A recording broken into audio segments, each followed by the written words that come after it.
제자란 무엇인가? 34절에 이렇게 말씀합니다. 소금이 좋은 것이나 소금이 만일 그 맛을 잃으면 무엇으로 짜게 하리요? 그렇게 말합니다. 여러분, 소금의 성질이 세 가지가 있습니다. 첫 번째는 소금은 녹습니다. 녹아서 자기의 맛을 전가시켜줍니다. 두 번째는 소금은 부패를 방지합니다. 썩을 것 같은 물질이나 음식이 있으면 소금을 치면 썩지 않습니다. 소금은 맛을 더합니다. 아무리 맛이 있는 음식을 차려놓는다고 하더라도 간이 맞지 않으면 맛이 없습니다. 그런데 오늘 예수님께서 말씀하시되 제자들은 맛을 내는 사람이다.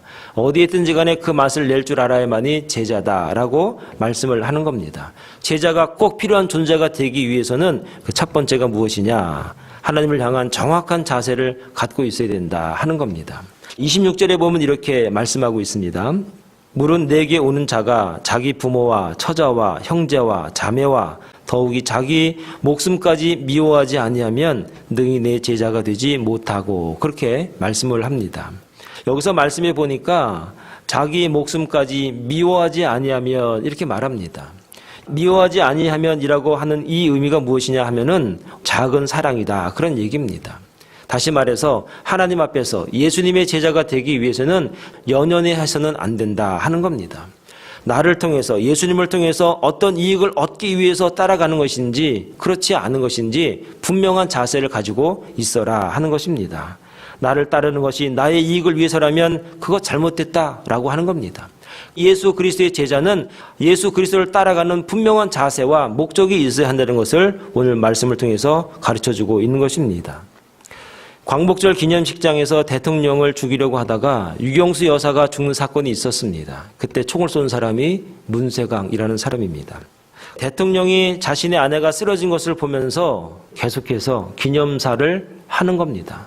기념사가 끝나고 나서 유경수 여사가 급히 실려 나가면서 떨어진 고무신 한 짝이 있었습니다. 근데 그 고무신을 줍고 기념장을 빠져나가는 그 대통령의 모습이 생각이 납니다. 그 고무신을 줍는 그 장면을 보면서 많은 국민들이 대통령은 저 정도는 되겠구나. 저 정도 자세가 돼야만이 우리의 대통령이 되겠구나. 그 자세가 앞에 국민들이 고개를 숙이고, 그 자세 앞에 국민들이 신뢰를 보내고, 그 자세 앞에 누가 뭐라고 하더라도 우리 대통령이라고 하는 그 리더십을 오늘 우리에게 보여주고 있다 하는 겁니다. 사랑하는 여러분, 오늘 우리도 자세가 중요합니다. 예수님 앞에 서 있는 자세, 주님을 향하는 그 자세, 예배를 향하는 그 자세, 하나님 앞에 기도하는 그 자세, 성도로서 세상 앞에 내가 어떻게 비칠까 기억하면서 생각하면서 내 자세를 다시 만들어갈 수 있는 저와 여러분 될 수 있기를 바랍니다. 부모가 하나님 앞에 올바로 서 있는 그 자세만을 보아도 자녀들은 그 자세를 통해서 영향력을 받는다는 사실을 여러분 믿을 수 있기를 바랍니다. 과거 우리 믿음의 선배님들은 나라를 사랑하고 교회를 사랑하고 자신을 희생할 줄 알았던 믿음의 선배들이 많았습니다. 그들의 자세가, 그들의 희생이 오늘날 우리에게 큰 유산이라는 것을 우리가 알아야 됩니다. 예수님은 제자를 부르시는 과정을 보면 똑똑하고 지혜 있고 물질이 많고 유명한 사람을 선택하는 것이 아니라 미진하고 연약한 자를 부르십니다.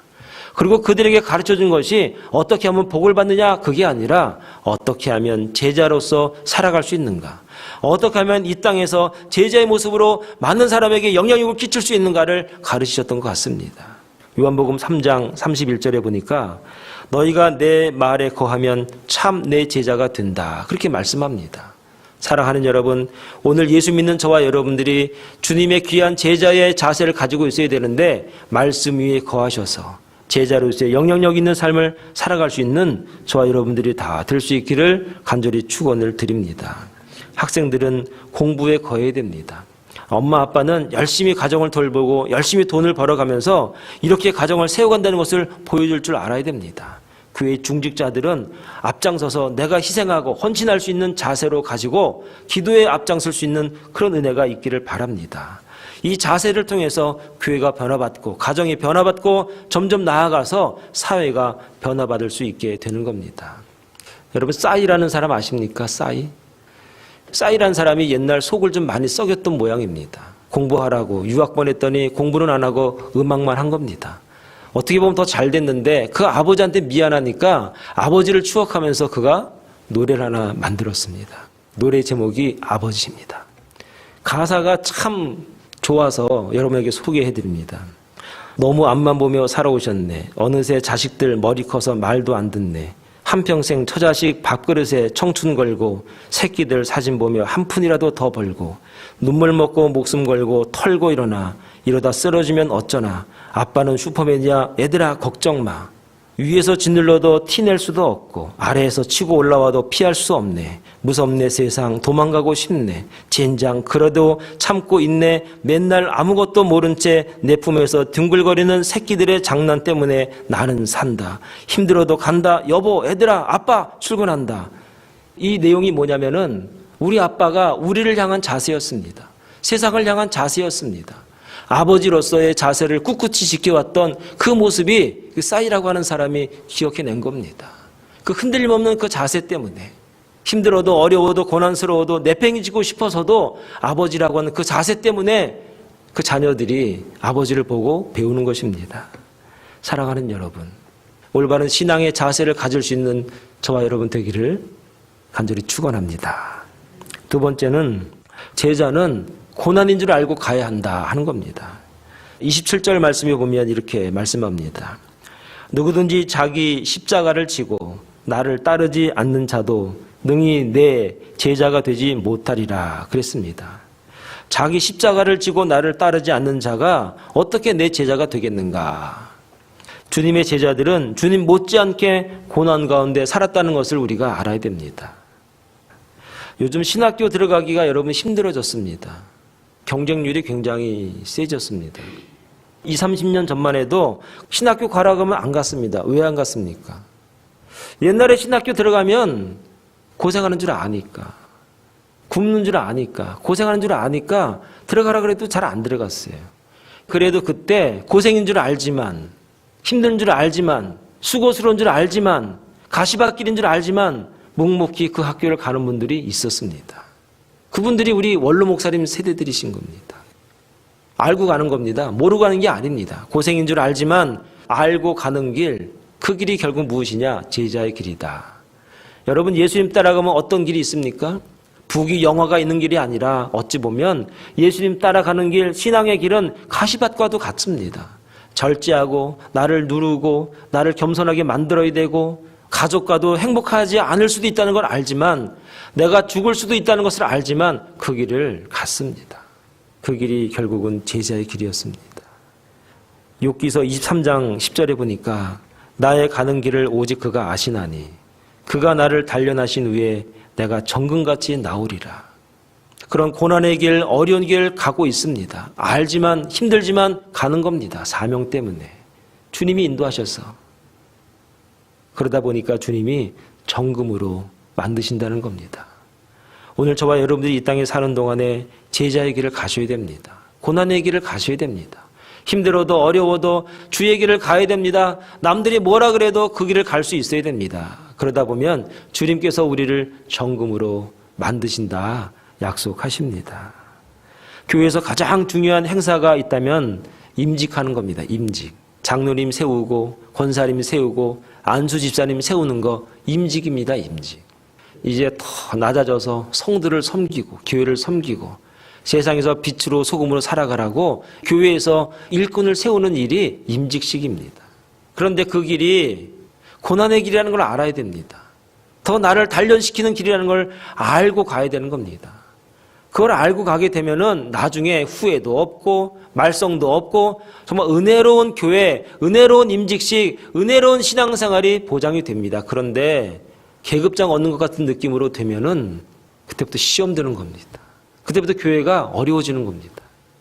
사랑하는 여러분, 제자의 길은 무엇이냐? 고난의 길인 줄 알지만 그 길을 갈 줄 아는 것, 그게 제자의 길이다. 신앙의 길이 뭐냐?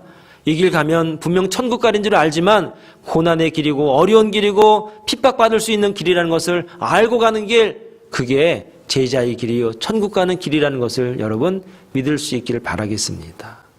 이 믿음이 있으면 우리는 이 땅에 소금으로 영향력이 있고 맛을 내는 사람이 될 수 있다는 것을 오늘 성경이 오늘 우리에게 가르치고 있습니다. 이 말씀대로 알고 그 길을 따라갈 줄 아는 저와 여러분 다 될 수 있기를 간절히 축원을 드리겠습니다. 마지막으로 마무리가 있는 길이다. 마무리를 잘 해야 된다. 30절 말씀에 이렇게 말합니다. 제가 29절부터 말씀을 읽어드립니다. 그렇게 아니하여 그 기초만 쌓고 능히 이루지 못하면 보는 자가 다 비웃어 이르되 이 사람이 공사를 시작하고 능히 이루지 못하였다 하리라. 여러분, 인정받지 못하는 인생은 끝이 없기 때문에 인정을 못합니다. 결과가 있어야 그 사람을 평가도 하고 인정도 할 거 아닙니까? 그런데 끝이 흐리뭉텅하면은 그 인정이 안 되는 겁니다. 말씀해 보면 당시에는 치밀하고 완벽한 준비 없이 건축을 시작해서 기초만 쌓았고 건축 중간에 비용이 없어서 중단하는 경우가 더러 있었던 모양입니다. 많은 그 말씀의 기록에 보면은 빌라도라고 하는 사람이 그 당시에 그 수도를 건설하다가 비용이 부족하니까 공사가 중단됐다고 합니다. 빌라도의 그런 터무니없는 공사, 터무니없는 계획, 생각 없이 일을 벌이는 그 모습을 가지고 아마도 이 말씀이 좀 나오지 않았는가, 그런 기록들도 있는 겁니다. 이렇게 되면 어떻게 되는가? 29절 마지막에 보면 비웃어 이런 말이 있습니다. 놀림감이 된다는 얘기입니다. 제자들은 놀림감이 되면 안 되는 겁니다. 주의 종들은 놀림감이 돼서는 아니 되는 겁니다. 성도들은 세상에 놀림감이 돼서는 안 되는 겁니다. 많은 사람들에게 기준을 제시하고 목표를 설정해 줄 수 있는 사람이 되어야 되는 겁니다. 근데 왜 그렇게 되는가? 마무리가 없는 겁니다. 신앙의 끝, 기도의 끝, 말씀의 끝, 인생이 어떻게 살아가야 되는지 삶의 끝을, 마무리를 보여주지 못하기 때문에 비웃음의 대상이 되고 있다 하는 겁니다. 사랑하는 여러분, 오늘 우리가 살아갈 때 교회가 굉장히 욕을 많이 먹습니다. 굉장히 교회가 손가락질의 대상이 되고 있습니다. 굉장히 가슴 아픈 일입니다. 왜 그런가? 말은 많이 하고 계획은 많이 하고 하는데 끝이 없는 겁니다. 결과물이 없는 겁니다. 평가할 수 있는 그런 뭔가가 없는 겁니다. 그렇기 때문에 교회를 지탄의 대상으로 삼고 있는 것이다 하는 겁니다. 예수의 제자가 되기 위해서는 끝까지 따르는 자가 되어야 됩니다. 내가 힘들어도 어려워도 결탁하거나 포기하지 말고 세상 앞에 타협하지 말고 그래도 나는 이 길을 갑니다. 어려운 길이지만 손해보는 길이지만 내가 손해보겠습니다. 그냥 나는 이 길에 서 있겠습니다. 하는 그런 주님이 원하시는 끝을 보는 사람 되어야 됩니다. 오늘 저와 여러분들이 예수 믿었습니다. 신앙생활 했습니다. 이제 신앙생활 이만큼 하셨는데 정말 끝을 볼 줄 아는 사람 되길 바랍니다. 많은 사람들이 비웃는 것이 아니라 저렇게 살아도 저런 옷을 입고 다녀도 대단하다고, 배울 점이 있다고 그런 말을 들어야 하는 것입니다. 주님의 제자는 자신의 죽음도 불사한 헌신과 선교의 사명을 그래서들 다들 감당했던 것입니다. 일 잘하는 사람은 끝이 분명합니다. 이 말은 책임감이 있다는 얘기입니다. 책임질 수 있기 때문에 끝을 보여주고 있는 것입니다. 책임이 없고 자신이 없으면 미루고 핑계대고 끝을 내지 않습니다. 이제 12월입니다. 올 한 해를 우리가 정리하고 올 한 해를 마무리할 때가 됐습니다. 무엇을 마무리하겠습니까? 어떤 것을 여러분 끝을 보겠습니까? 그동안에 내가 마음속으로 안 좋게 생각하고 미워하고 감정이 좀 상해있던 건 여러분 다 내려놓으시고 잘 마무리하시기 바랍니다. 하나님 앞에 약속했던 것 있으면 마지막까지 잘 지켜낼 수 있는 그런 한 해가 되기를 바랍니다. 그래서 끝이 정확한 저와 여러분 다 되셔서 세상 앞에 존귀를 받고 정금이 되어서 제자로서의 영향력 있는 삶을 살아가는 저와 여러분, 우리 교회가 다 될 수 있기를 간절히 축원을 드리겠습니다. 기도하겠습니다.